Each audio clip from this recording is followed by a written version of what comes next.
Here's a pair of the JBL Tune 670 NC headphones. I'm going to show you how to connect these to a Amazon Fire TV or the Amazon Fire TV stick via Bluetooth. So the first thing we want to do is put these in a pairing mode. So let's go to the side with all the buttons, and that would be on the right side. So mine headphones are currently off. I'm gonna turn these on, and then I'll know that these are in pairing mode.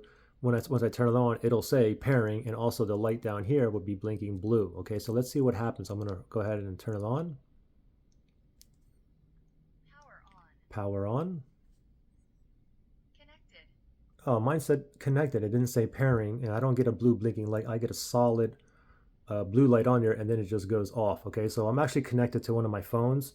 So for myself, let me manually put this in a pairing mode. The power button is right here. I'm gonna double tap. 1, 2. Pairing. Now it says pairing, and now we get the blue blinking light. So now we are in pairing mode.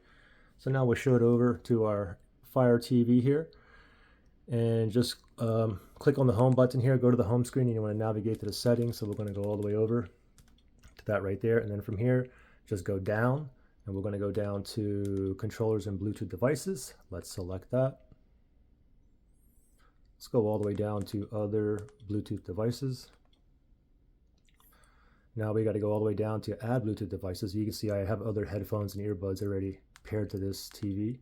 So add Bluetooth devices. Now, right now, it's searching for Bluetooth devices that are in pairing mode that is near me. Okay, and that's usually within 30 feet, which is Bluetooth range. Now, it did find it. I mean, these are still in the pairing mode. It did find the 670 NC right there. Select that. It says pairing device. Oh, and I just heard it say it is connected. And there you go. Pretty simple.